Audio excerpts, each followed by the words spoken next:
hano nukweza amafaranga uretse ariko ukoresheje byateye up uretse gushaka kujyana n'icyawe ndi kukwigishirizaho nyereka sobanurira hano handitse 150 hano handitse 200 hano 150 ukuntu bigenda reka nukubwire ndumva bajya bavuga ngo gasongo yeye nikanyombye oya mbona wewe ni kasongo iyo terivuga ngo duhari kubwanyu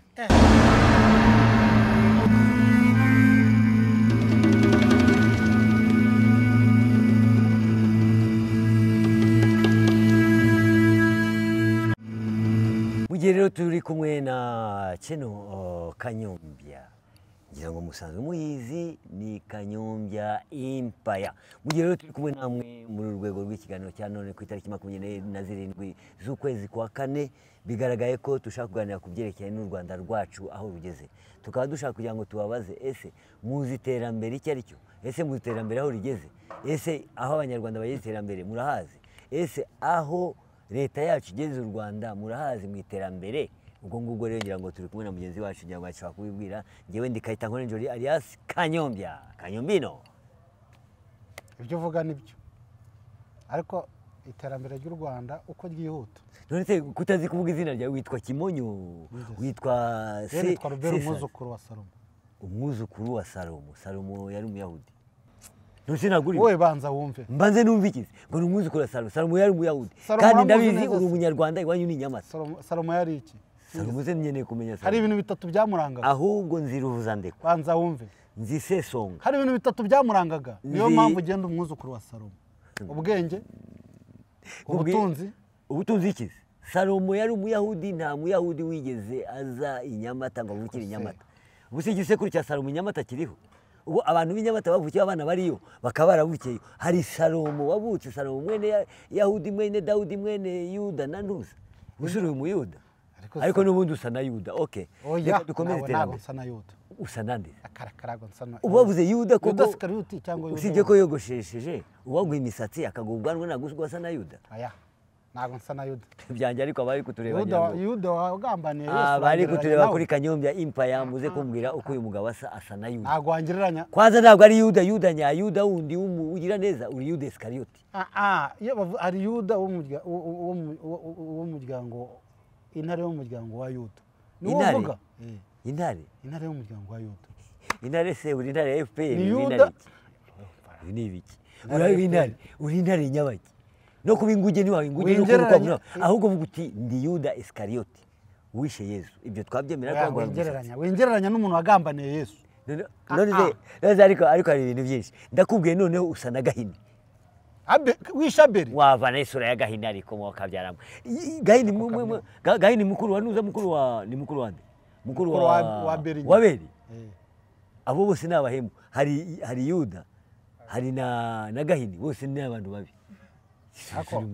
nukuvuga ko usa nabo ibyo nabyemera ariko bivuga ngo inyamata havuka Gahini nangwa havuka Nuza Salomo ibyo bintu ushaka kuzana ni ibintu byo kweshya abanyarwanda Kanyombya Empire nanga kubeshya ngenge kubwira kugereka iterambere ry'u Rwanda Salomo ntabwo yateje imbere u Rwanda Gahini ni waruteje ariko Gahini ashobora gusa na bamwe muri banu oya wirimanganye ibintu ntabwo uri kwimanga abanyarwanda ariko abisha abandi ni bagahini none nanjye surangereranya nabo uri Gahini none genda abere ubwo uri Gahini binakugaragaraho kandi ngo uri muyomba kandi ngo ni muyombara ubundi ubuyomba bwawe bushingiye ntamubwiye nta buyomba ndimo nge nicyo nkubwira cyumve nkubwiye baguhaye umusatsi wasa na Gahini bakaguha ubwanwa kuko Gahini yari afite ubwanwa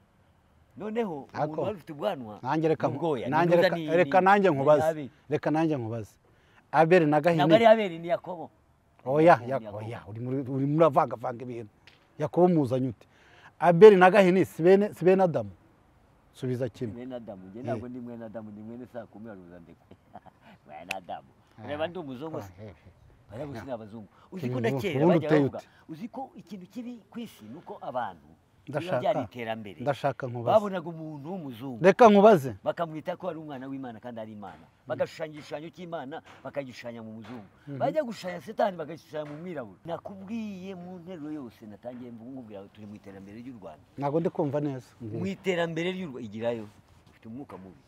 ibyo ari byose ntabwo ndi kumva ntabwo wumva nyine vuga reka cyane ndagukubita urushyi urubuze kumva ni ukuvuga ngo ntabwo byemewe gukubita ntabwo byemewe ntabwo byemewe ntabwo uzi Rudahigwa ibyo yakoraga hari yakoraga iki abantu batatu nzi yakubise abazungu yakubise Yunus amukubita urushyi bakina umupira akubita umugabo witwaga bakinaga umupira amucenga amucenze Rudahigwa agwa hasi aguye hasi Rudahigwa ari umwami iyi yari umwami nase we wagusha umwami ahubwo iyo bamukubita none yajyaga gukina imipira muri stade yakinaga muri Rayon Sport ku buryo wagusha umwami se none yakinaga muri Gasogi yakinaga muri APR cyangwa Yakinaga APR muri yari APR. itaravuka yari umusirikare se Saperi kinamo abasirikare gusa. byo gukora siporo nacyo gituma dushaka kugira ngo dukore siporo kuko ituma umuntu agira iki agira ubuzima bwiza ni nka bya bindi bita ngo ni carefree free zone free zone biriya bintu biri gutuma abantu bagenda bagira iki imibiri myiza kandi bagapima n'indwara barwanya indwara none Rudahigwa agiye hariya baragupimye akubita umugabo witwa Yunus urushyi pa Yunus usono wahe ni umunyarwanda amukubita bakina umupira hehe akina n'undi mugabo witwaga Magera amukubita urushyi rwiza rwo ku moso Magera apfa amatwi umusaza we ndamuzi yari umusaza wacu ndamuzi Rudahigwa amukubise urushyi n'impamo y'Imana kandi arahira hasi Rudahigwa yari afite ingufu yari afite ibigango umuntu wateruraga vewe gutya akareba muri moteri vewe ni iyihe za zindi zitwaga gikeri ka gikeri kariya nanjye ni agatero kabiswe utangiye kwivuga wivuga ariko ni agatero uri Salomo ngo uri Gahini Salomo ni ibintu bitatu ubwenge ubutunzi abagore beza byose ni iterambere ry'u Rwanda abagore beza ageze mu bagore wamubonye sibyo biranga Salomo tumwuzukuru wa Salomo Salomo afite abagore bangahe igihumbi none se nawe uri ufite n'umwe nawe ufite aya mwa ndamufite umwaka igice se umwaka yaba ari ufite umwaka ukagira n'igice tukahita ko utera imbere aya ibyo urutwananuza na wa mugabo wa wundi w'abarongoye akarongora abagore baba nawe ranyumvira kwera aho kuki ugereranya ibintu bidahura uramuzi ariko ibintu byo muri Benin yitwa nde ubwo uravuga bimwe bya Maritazari ngubo Maritazari nawe na Maritazari ntacyo yakoze kuko hari undi wa Uganda nyumvira wa Uganda wakoze igikorwa kigaragara cyihese abyara abana 100 ubwo sibyo ni igikorwa ku bagore bangaye 40 aya ibyo ni ubugwari ni 40 ubyara abana utazamenya iki uriya ni umugabo Uganda hari abasitari hari n'undi rero witwa niba ari Margarita Nibarinde w'umugore Uganda ifite abasitari benshi bafite ibyo bikorwa yabyaye abana we yewe aho kanyo ibyo bintu uri byuvuga ko kubwo washingira washingira ibyo bya Salomo ni umuntu iyo njiji yawe witwa Salomo sinyizi bagira abagore igihugu ukabana w'ubwongo ukwiye kwicara ukiga wowe ahubwo nta n'ikintu uzi wowe uzicare wige uzige abantu mu Rwanda twarize ubu ngubu aho tugeze turashaka kugira ngo twubake u Rwanda ariko urambwira ngo Salomo w'inyamata simuzi ariko abuze ko ba Salomo simbazi ahubwo ibintu numva muri Bibiliya nimva Gahini ako kanyo hari ikintu mperutse kumva numvise bavuga ariko mbwira ngo hari umugore wari ufite nibyo nari mfite umugore wari ufite mu minsi yashize ariko haciye nk'imyaka 5 yitwa nde oya izina ndaza kugira nangura urashaka kunshingira bwa kabiri oya ariko reka wumva nangwa se urashaka kunsenyera bwa mbere oya umva umugore ndakubwiye uravuga ngo umugore mperuka nuwahe urashaka kunyubaka nangura urashaka kunsenyera wowe se uwuheruka ni uwuhe nyine mperuka uyu nguyu mfite ari hese ari mu rugo none ngenda nawe ntawe abagabo rero abandi bagenda n'abagore babo mu kabari bagera mu kabari bakababambura ubu nkuriya mugore wawe nzi akaba ari mwiza umeze kuriya wamugendana mu kabari 2 3 ukazacika kuri bari ba Fisto bashobora ba Fisto bagenda bafite irari bariya ntabwo bashobora hari uwitwa Yive agendana irari ryata uriya mugore niba mukamukikana Yive wabura banza wumve twebwe twashatse abagore beza kugira ngo two kugira irari ufite umugore umwe n'utangiye kuvuga ngo washatse abagore beza none wowe naguri mushyize mu bwishyu kuko turi kumwe mfite umugore umwe nanjye mfite umwe ariko none uravuga ngo washatse abagore beza none se sije nawe ngewe nawe ngukuremo uwanjye n'uwanjye afite kwasa wawe wasa ubwo vamo nyine jyana ikawa za ubwo nsigaranye uwanjye reka ngwira iterambere ry'abagore naryo dushaka kurigeraho rirahari ariko iterambere ry'abagore ndikubwira ntari uragirwa iterambere ry'abagore nuko bashaka umugabo umwe rukumbi vuga numva ariko wajya uvuga ubwo rushyi rwa Rudahigwa rubona tu komeza urarika ntabwo byemeye mu Rwanda ayo mata murarika ndawukubita urushyi udapfa nkanuza nka Yunus ngaye urumirwa noneho birangiye bikavuga ko umugabo nawe agomba gushaka umugore umwe rukumbi hehe se except Hehe. abayisilamu nibo bemerewe Mu muri Rwanda? gahunda yabo gushaka abagore nka batanu Mu nabo Rwanda? batarenze hehe se no mu Rwanda n'ahandi bazabivugurura kubivugura he iyo ni article yabo ariko abayisilamu turabemereye mwarabyemeje mu idini ryanyu ko mugomba gushaka abagore batanu ariko Ariko- ntimurenze batanu mugire wa gatandatu bwa batanu gusa ariko twebwe mu ese idini ibyo ngibyo uri ryacu, kuvuga biri mu muri itegeko nshinga gatolika ifite itegeko ryayo gatolika se ibyo- abadive abarokore ngo nibo barokore n'ibyo kubeshya biriya by'abarokore ntabwo njya byemera ibihise ngo ni abarokore sinyabaki ako wowe ibintu uvuga nta nubwo uri kandi ngo kubisobanura abarokore wowe urimo urananshanga niba uri none se ubundi amenya ari ibiki uri kuvuga ndabaza iby'abagore umwe uri umurokore iby'abagore babiri batanu n'abayisilamu umugore umwe ni gatolika abadive abaporoso niko bigenda ntabwo twemerewe gushaka Nyumvira. abagore benshi hanyuma se nyine amaherezo se amahera tukabyara tukaronka n'abariya nabo bakabyara bagashakamo abashoboye uko bashoboye kubarera ni nako barongora abagore batanu ariko bizahinduka bizahinduka se bihindurwa nande mu rwego rw'iterambere nashaka kubwira ni ese abaturage batugejeje igihugu cyabo bakigejeje mu iterambere abayobozi bagejeje igihugu cyabo mu iterambere uri kwigira nk'isazi ntabwo ari byiza oya hanyuma nkaza kuvuga ngo Ako kanyoro. ese n'amasosiyete amwe n'amwe agejejeho u Rwanda mu iterambere mbese n'abashoramari bigiye wambaza ibyateri ibyo bindi se genda bizi Airtel reka nyikwereke urayizi se wayibonye wayibonye iyi ngiyi umwaka urarangiye mu kwezi kwa kane niho bafunze iki bafunze bavuga ati umwaka urarangiye reka tubereke agashya aka gashya urakazi ka HD iki HD HD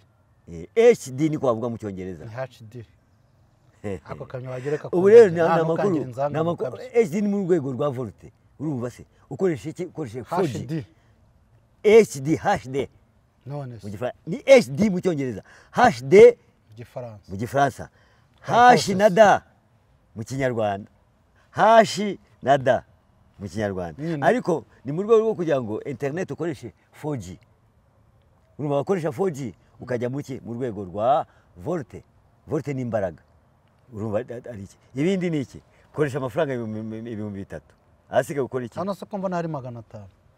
ukwezi kumuhamagara none se hano ko hari 3 hano akaba ibi ni 3 hano ni 2 ariko ugafata 2 na 3 ukaba wakoresha ukwezi kumwe uhamagara mpamvu mbona hano harimo purisi ntabwo ari ni purisi se ni purasi aka ni akanuza aka ni akanyenyeri noneho ugakoresha ukwezi akanyenyeri niko bita sitari ukwezi kumwe agasitari ugakoresha iminota yawe ariko ibihumbi 3 ukwezi kose uhamagara 500 ugakoresha iki iminsi 7 icyumweru uhamagara ku buntu uhamagara ku muntu iminota yawe igihe ukoze ukayirangiza 500 ukahamagaza icyumweru cyose ejo urongera ugakoresha indi minota ukajya no kuri YouTube na Snapchat nawe noneho YouTube igihe wageze hano nyine ugeze kuri YouTube aya bitatu ntabwo kurusha reka ngwire igihe ugikoresha internet nyine hano muri ruguru internet nyine ndi kubibona nose ko mbona akantu kameze nka none uvuga udahagaze none stop kanda akanyenyeri 555 akadirishya ugahamagara na nyamuhamagara ako ntago none se umuntu uri Musanze wamuhamagara umva nawe imusanze gusa ako urimo urandagira ntabwo uragira ngaho ureba abasi bari mu biki bose ni bande basamarita hano ukoresha iki ukoresha ariko kucyurinjije ukoresha megabyte 30 gigabyte 30 wabonye gigabyte 30 ukagura paki y'ukwezi igihe rero uguze paki y'ukwezi uciyamo 3,000 washamo 3,000 ukabona paki y'ukwezi ugahamagara none se uyu ngo ari gukora nyamuhamagara ukwezi kwarangira ariko se ukoresheje gigabyte 30 uri banza usobanurire uyu mukobwa se ni uyu ntabwo ari Nyiranjara uyu ni umukobwa wundi wacu wo muri Airtel uyu mugabo w'ubwanwa nta no kajubesha iyi yitwa Myatel app ukoresha Myatel app urayizi uyu se ako uyu ntabwo ari umunyarwanda ni mu rwego rwo kwishyura fagitire ukagura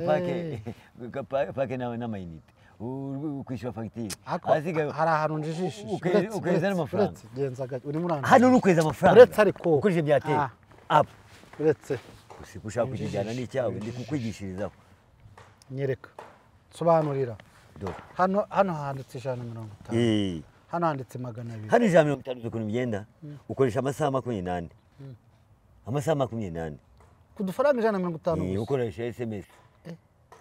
harya umuneke usigaye ugura ngaho uri wagiye mu mineke mana yanjye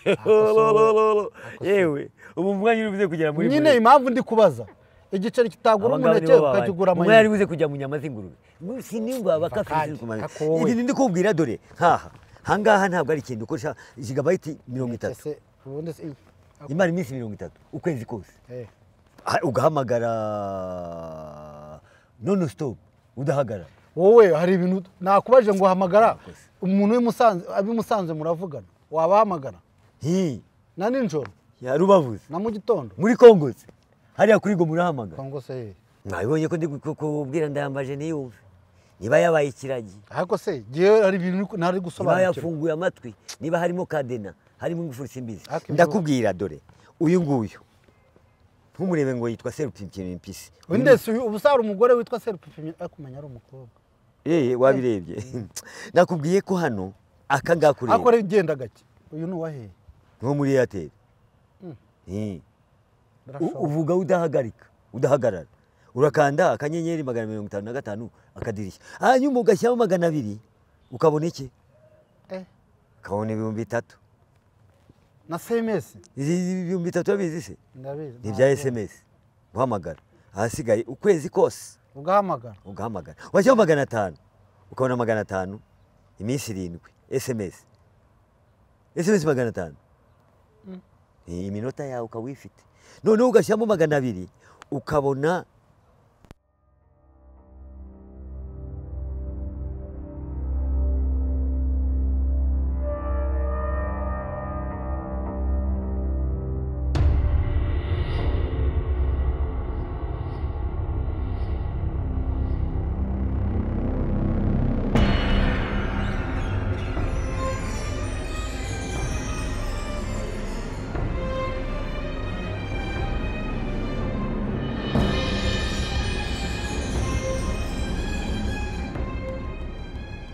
ngo gupfa bimeze bite gupfa nyene kibi no gupfa none se hari upfa atahagaze hari ubyuka ataryamye se none se hari uryama atabyuka none se ko cyo uvuga ko usibye ko upfa ahagaze arapfa akagenda burundu ntabwo agaruka oya gupfa ahagaze ni nk'ibi byawe bimeze bite mbese ibintu ugapfa uhagaze ugakomeza ukaba uriho ntacyo wishe ntacyo kije ntabwo bishoka uwapfuye aba yapfuye nta muntu wigeze apfa ngo abyuke ahagarare azagerageza oya imfu azapima haguruka ahagarara dore ko mwiyemeje urugero yewe na Rwagasore arapfuye ntabwo bamuhagaritse ariko Louis umwami Rwagasore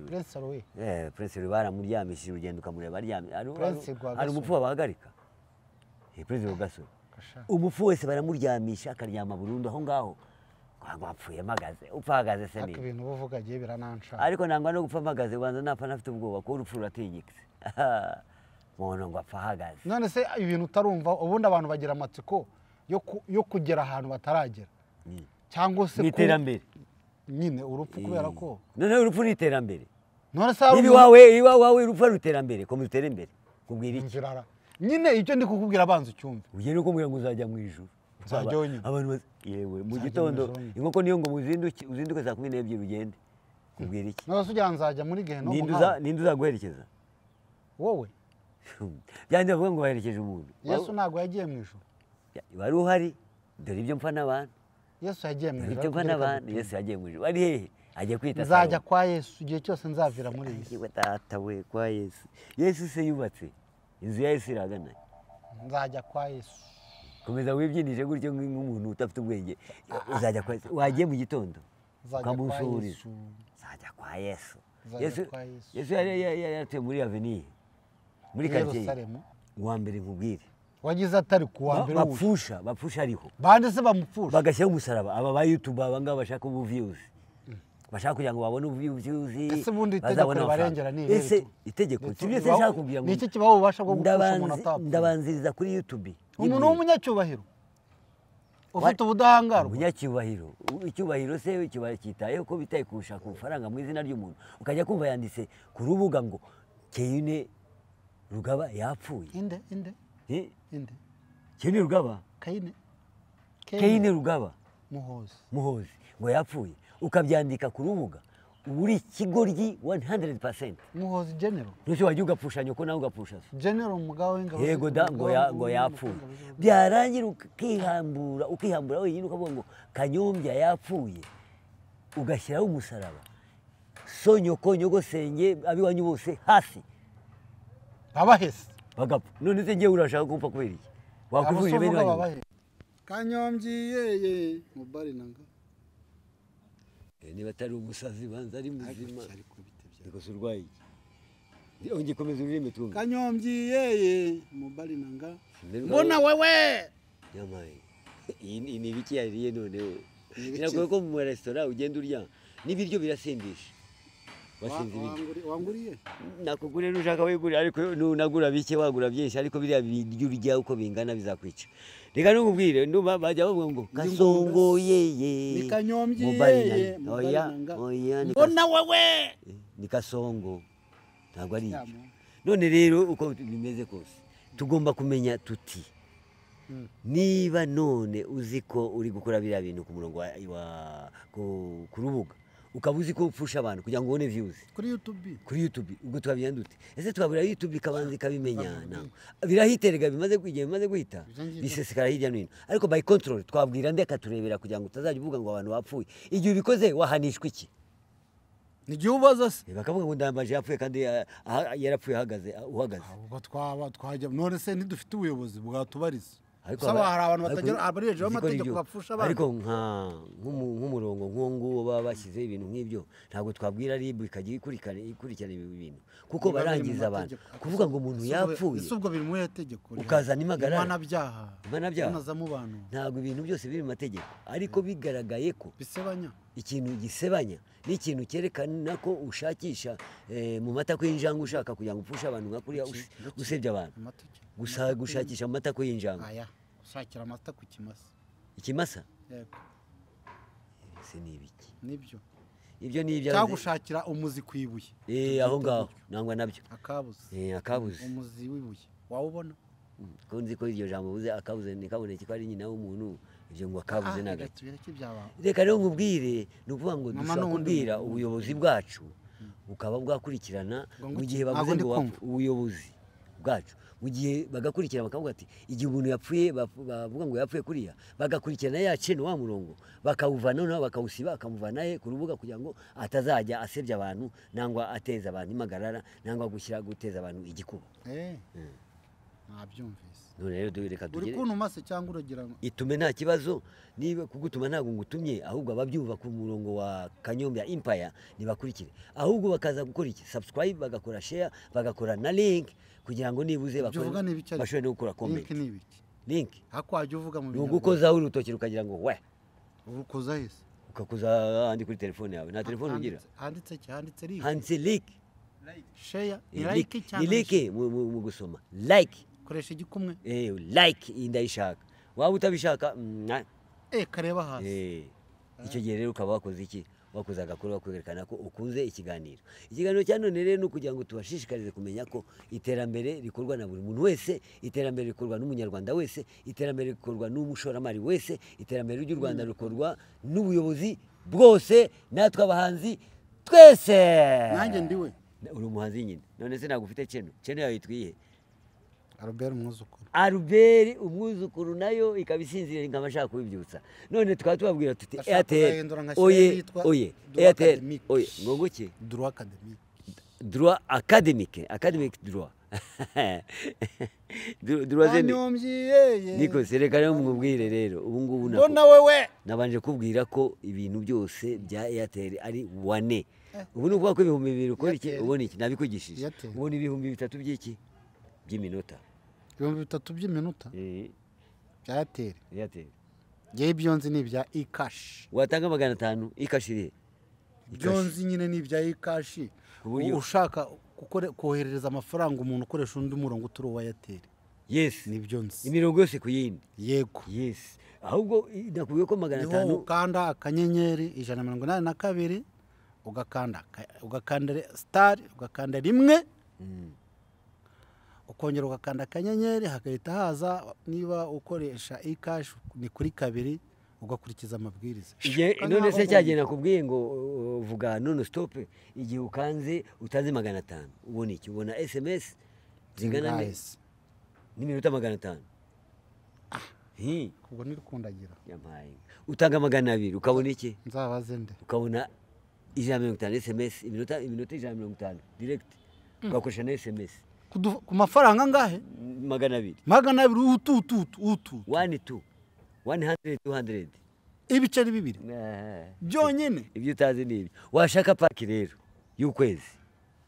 bagagwa gigabyte 30 utanze amafaranga 3000. Ntago numva neza akwaje umuntu akumva ukoze paki urashaka paki ukazi wanje ngewe ni umukozi wa Airtel urashaka paki y'ukwezi imara iminsi 30 yego nk'ukwezi. Icyo gihe rero ubona gigabyte 30 top 100 sate gigabyte ukavugana n'abantu b'imusanze n'abi Rubavu. yewe urahamagara nibura Iburaya umaze kugura pake yawe. Ntago ndagira umaze kugura pake internet direct zajya kubaza ako kanya ukoresha na internet 4G nzajya kubaza ariko byaba ari uburyo biteye ubwoba. Ibyo ngibyo ko numva babadabagije icyo tujya mu rundi rwego ndakubwiye HD urayizi HD HD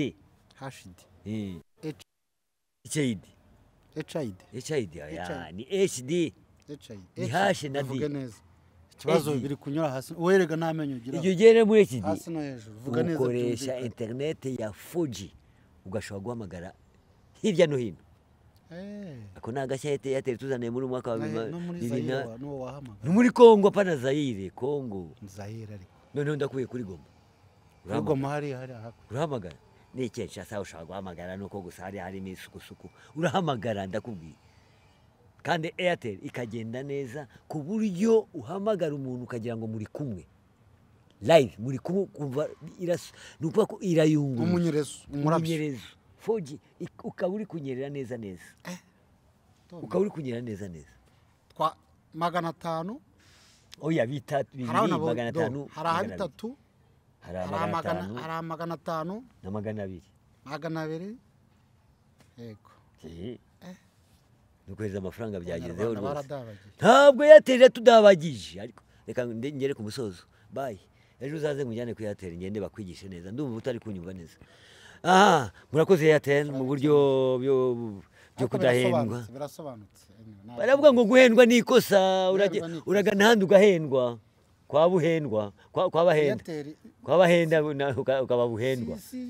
Igihe ugiye kwabahenda ubabuhendwa barakubwira ngo Airtel ivuga ngo duhari kubwanyu urumva se nanjye nzaga guhendwa ni ikosa. Igihe rero ugiye kwabahenda araguhenda n'umugore wanje na papa n'abana ukitwa buhendwa ngaho reka nababyara banje bose aguruka tugende. Murakoze rero ngira ngo murakomeza mwumva mu rwego rwa channel Kanyombya Empire turi kumwe na mugenzi wacu tugiye kuzamura channel ye ngira ngo murayizi akaba ari Albert umwuzukuru yari yatangiye neza ahura n'ingorane obstacle biba ngombwa ko ayihagarika ariko tugiye kongera kwizamura nkuko tuzamura andi machino y'abandi bana bacu urubyiruko. Murakoze cyane bye bye I love you go to Airtel.